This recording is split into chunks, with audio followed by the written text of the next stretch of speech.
اعوذ باللہ من الشیطان الرجیم بسم اللہ الرحمن الرحیم۔ ناظرین گرامی، نبی کریم صلی اللہ علیہ وآلہ وسلم کے دور میں ایک یتیم بچہ تھا۔ اس کے چچا نے اس کی پرورش کی تھی۔ جب وہ بچہ جوان ہوا تو چچا نے اونٹ، بکریاں اور غلام دے کر اس کی حیثیت مستحکم کر دی تھی۔ ناظرین، اس بچے نے اسلام کے متعلق کچھ سنا اور دل میں توحید کا شوق پیدا ہوا، لیکن وہ اپنے چچا سے اس قدر ڈرتا تھا کہ اظہار اسلام نہ کر سکا۔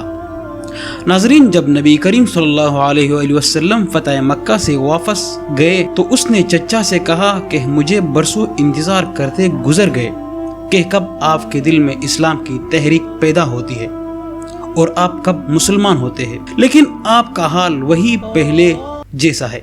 میں اپنی عمر پر زیادہ اعتماد نہیں کر سکتا، آپ مجھے اجازت دیجیے کہ میں مسلمان ہو جاؤں۔ ناظرین، چچا نے جواب دیا کہ دیکھ، اگر تو نبی کریم صلی اللہ علیہ وآلہ وسلم کا دین قبول کرنا چاہتے ہیں تو میں سب کچھ تجھ سے چھین لوں گا، تیرے بدن پر چادر اور تہبند تک باقی نہ رہنے دوں گا۔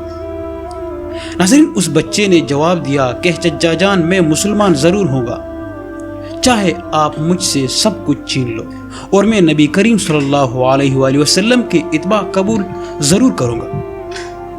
شرک اور بت پرستی سے میں بیزار ہو چکا ہوں، اب آپ کا جو منشا ہے وہ میرے ساتھ کریں، اور جو کچھ میرے قبضہ میں مال اور زر وغیرہ ہے سب کچھ آپ سنبھال لیجئے۔ میں جانتا ہوں کہ ان چیزوں کو آخر ایک روز یہی دنیا میں چھوڑنا ہے، اس لیے میں ان کے لیے سچے دن کو چھوڑ نہیں کر سکتا۔ ناظرین، اس نے یہ کہہ کر ان کے دیے کپڑے بھی لوٹا دیے اور ایک پٹی پرانی چادر اپنے اوپر اوڑھ لی۔ ناظرین، پھر وہ بچہ اپنی ماں کی خدمت میں حاضر ہوا اور اپنی ماں سے کہا کہ میں مومن اور موحد ہو گیا ہوں، میں نبی کریم صلی اللہ علیہ وآلہ وسلم کی خدمت میں جانا چاہتا ہوں، ستر پوشی کے لیے کپڑے کی ضرورت ہے، مہربانی کر کے مجھے کچھ دے دیجیے۔ ناظرین، اس کی ماں نے ایک کمبل دے دیا۔ اس نے کمبل پاڑا، ادے کا تہبند بنا لیا اور ادا اوپر کر لیا اور مدینہ منورہ کی طرف روانہ ہو گئے۔ ناظرین، اعلی صبح مسجد نبوی میں پہنچ گیا اور مسجد سے ٹیگ لگا کر نبی کریم صلی اللہ علیہ وآلہ وسلم کے انتظار میں بیٹھ گیا۔ نبی کریم صلی اللہ علیہ وآلہ وسلم جب مسجد میں آئے تو اسے دیکھ کر پوچھا کہ تم کون ہو اور کہاں سے آئے ہو؟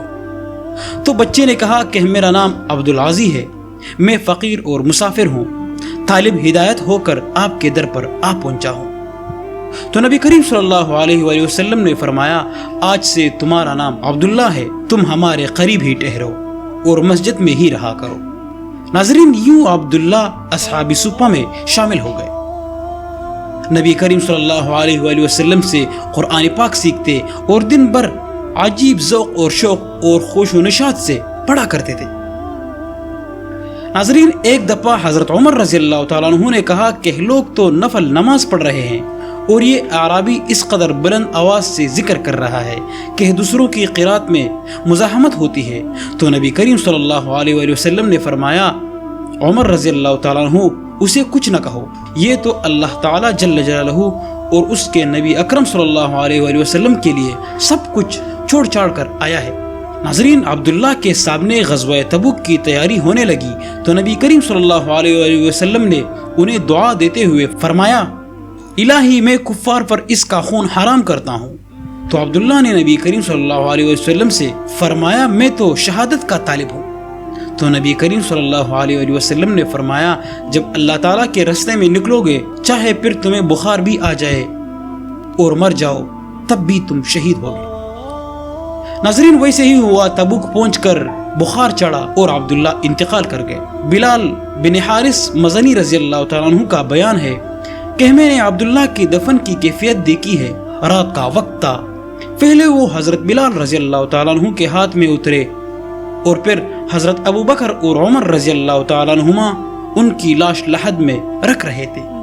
تو نبی کریم صلی اللہ علیہ وسلم بھی ان کی قبر میں اترے اور حضرت ابو بکر اور عمر رضی اللہ تعالیٰ عنہما سے فرما رہے تھے کہ اپنے بھائی کو میرے قریب کرو۔ نبی کریم صلی اللہ علیہ وآلہ وسلم نے قبر میں اینٹیں بھی اپنے ہاتھ سے رکھی اور پھر دعا فرمائی کہ اے اللہ تعالیٰ میں ان سے راضی ہوں، آپ بھی ان سے راضی ہو جاؤ۔ ناظرین، دعا ہے اللہ تعالیٰ سے کہ ہمیں بھی اللہ تعالیٰ اور نبی کریم صلی اللہ علیہ وآلہ وسلم کی فرمان برداری کی توفیق عطا فرمائیے۔ ناظرین، جتنا ہو سکے ہمارے پیارے نبی اکرم صلی اللہ علیہ وآلہ وسلم پر درود شریف ضرور پڑھیے، اور آخر میں ایک دفعہ ہمارے پیارے نبی اکرم صلی اللہ علیہ وآلہ وسلم پر درود شریف پڑھیے۔ اور آخر میں دعا ہے ناظرین کہ اللہ تعالیٰ ہم سب مسلمانوں کو ہدایت کی توفیق عطا فرمائیے۔ اپنے اللہ تعالیٰ کی اس گناہگار بندے کو دعاؤں میں ضرور یاد رکھنا۔ اللہ حافظ۔